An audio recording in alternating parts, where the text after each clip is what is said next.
fois que nous avons importé toutes nos couches, on va voir comment modifier les propriétés de ces différentes couches. N'oubliez surtout pas, lorsque vous travaillez, d'enregistrer votre dessin. Vous voyez ici, voilà le nom du fichier.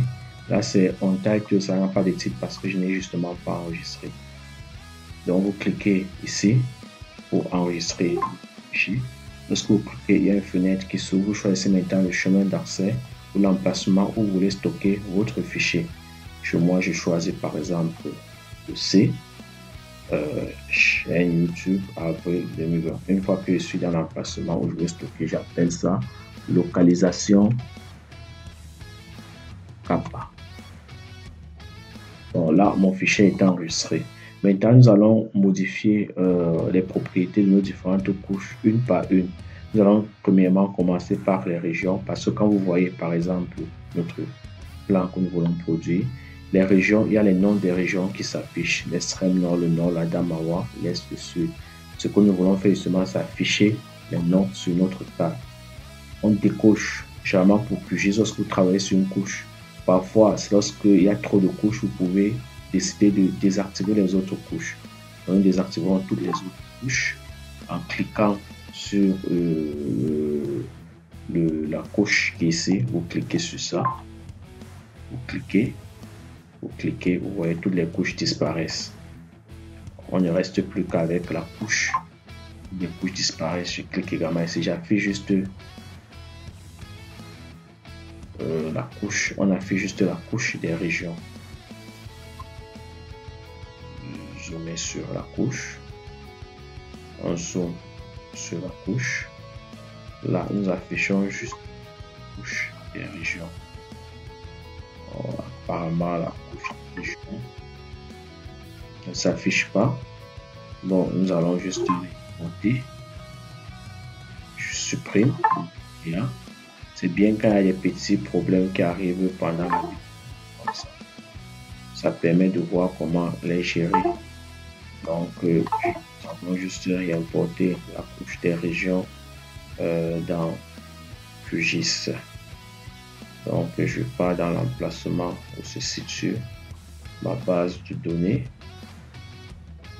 Shape limite administrative, la couche des régions.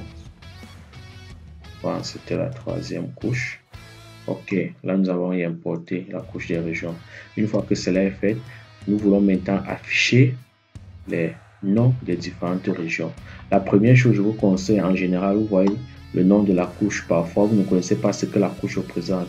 Je vous conseille en général de mettre le nom de la couche exactement, mettre un nom qui vous permet d'identifier en fait ce que la couche représente. Par exemple, ça va aussi être très utile lorsqu'on va produire les légendes.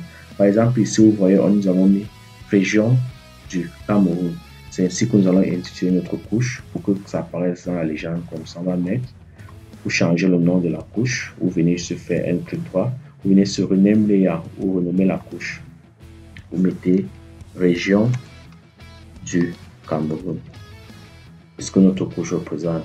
Une fois que cela a été fait, nous revenons sur notre fichier sous. Vous voyez, voilà la couleur qu'on va affecter à nos régions. Ici, par exemple, je vais essayer de superposer les deux interfaces. Ici, par exemple, vous voyez que la couleur ici est un peu du genre vert clair, mais ici, c'est le foncé. Donc, pour modifier les propriétés de la couleur, vous venez faire un clic droit, vous venez dans Propriétés. Une fois que vous êtes dans Propriété, vous voyez, vous venez au niveau de la symbologie. La symbologie permet de définir le type de couleur qu'on va affecter à nos polygones. Là, par exemple, il y a plusieurs façons d'affecter les couleurs. Soit quand vous faites un plus ici, vous pouvez venir en déplaçant le cercle.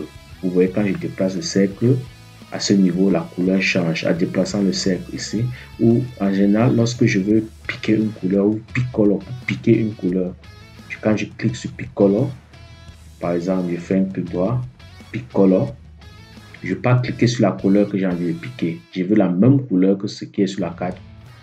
Notre modèle de carte que nous avons pris, lorsque vous cliquez, vous voyez automatiquement, ça prend la couleur que vous voulez affecter. Lorsque cela a été fait, nous avons la couleur. Nous partons sur Apply, appliquer. Une fois cela a été, on va afficher les régions. Pour afficher les régions, vous venez au niveau de Labels. Labels. Et en français, étiquette, tâche. Ici, là, aucune information n'est affichée. Vous voyez, ça dit No Labels.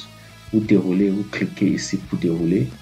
Il y a plusieurs types d'affichage, mais ici, nous allons utiliser le type Single Label, simple étiquette, un seul étiquette. On clique. Maintenant, lorsque vous cliquez sur un seul étiquette, il y a plusieurs informations. L'étiquette, en fait, les couches sont représentées par les colonnes. Quelle information est-ce que vous voulez afficher? Est-ce que c'est, lorsque vous cliquez par exemple ici, la valeur? Est-ce que c'est le nom de la région? Est-ce que c'est le code? Est-ce que c'est la limite administrative? Nous, ce qu'on va afficher, c'est le nom de la région. Lorsque vous cliquez sur le nom, mais il y a la possibilité, comme sur n'importe quel outil de traitement, d'affecter la police. Vous faites un clic. La police qu'on nous a affectée, par exemple, je vais utiliser la police Arial Naro. Le type, là, par exemple, c'est en gras. On met en gras. Maintenant, quelle est la taille de la police que vous voulez affecter? On met, par exemple, une taille de 15. Une fois que cela est fait, vous cliquez appliquer. Je vais déranger un peu. OK, vous cliquez sur appliquer, puis OK. Vous voyez, lorsque nous revenons maintenant sur notre dessin, nous avons les régions maintenant qui sont affichées, extrême nord, le nord, exactement comme sur notre carte. Lorsque nous superposons, voilà, exactement comme sur la carte C.